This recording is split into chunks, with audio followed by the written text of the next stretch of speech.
O kayo mga obispo kayo, ito lang masasabi ko sa inyo, no? Namo, ha? Kayong mga obispo kayo, namo, ha? Namo kayo, namo. However, pagdating sa GAA, General Appropriations Act, ang lumabas na figure is only 126,728,221,000. Ang ibig sabihin, merong discrepancy. So, paano nagka-discrepancy? So, with all these findings, makikita natin na defective yung BICAM report. Bakit pinirmahan ng members? So, the House and the Senate ratified defective BICAM. Namo. Ito. Ha? Ayan ako, magbasa tayo ng itong comments dito. Basahin natin ito. Selective lang, Father.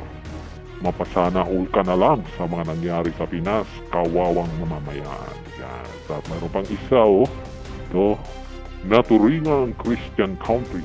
90% daw katoliko. Pero magnanakaw mga politiko. Ayun, magnanakaw. May kasabihan, pag gusto mong yumaman, magpolitiko ka. Hahaha, OMG. Pero itong mga nagla-like, no? So ito yung mga comments na nakikita natin dito. Ito pa, apil-apil yun ni Hilaba. Daghana dili musimba kay kamupod apil-apil. Kita nyo yan. Ayan yung mga comments dito. Nagtataka kung bakit mga obispo kakampi ang mga magnanakaw ng mga congressman. Gusto ata bigyan sila ng tig-iisang SUV. Yan po yung mga comments po dito nitong mga tao na to, no? Ayan. Ito pa. Anong nangyari sa mga ito? Dati ayaw kay Marcos. Ayun, gusto na sila. Sisilaw din ba kayo? Ito po yung mga reaction po ito ng mga tao, no? Titignan natin kung ano pang iba. Umapila na naman ang mga kampo ni, ayan, may mga sungay. Biglang, nitambalus-lus dito, hinati yung trilyonis. Magkano din kaya ang binibigay doon na Maharlika funds? Wala man lang nakitang maganda doon. Ito pa, hypocrite. Mali ho yata ang proseso ng impeachment na isang malinaw na paraan para malinis ang iyong kinatatakutan sa eleksyon. Yan. Wag kami Father Obispo, pero mga demonyo. Ayan, binabasa lang po natin dito, ha. Kung ako ang tatanungin ko, ito pala, binabasa natin yung comments. Ito pala yung post ng DWIG. Ayan, kita nyo ba yan? Yung picture na yan. Kita nyo ba yung picture na yan? So ito yun, no? Post po dito, mga obispo, hinimok ang pamahalaan na panatilihin ang katotohanan. Kayo mga obispo kayo, ito lang masasabi ko sa inyo, no? Namo, ha? Kayong mga obispo kayo, namo.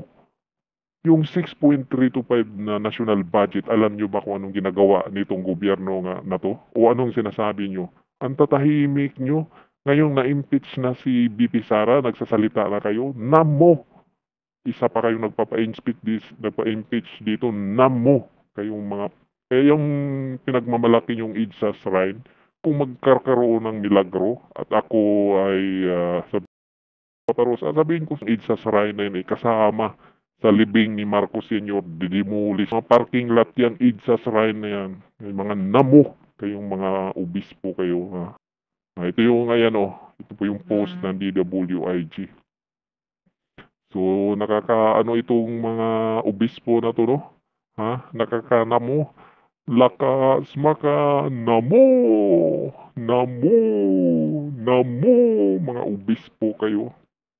Sabi ni PRRD. Well, it falls short sa exacting standard ng ating batas na lalo na money appropriations must appear the true and correct value kung anong gusto mong what would be the application for the money for, public money. Pagka ganon, there's something terribly wrong.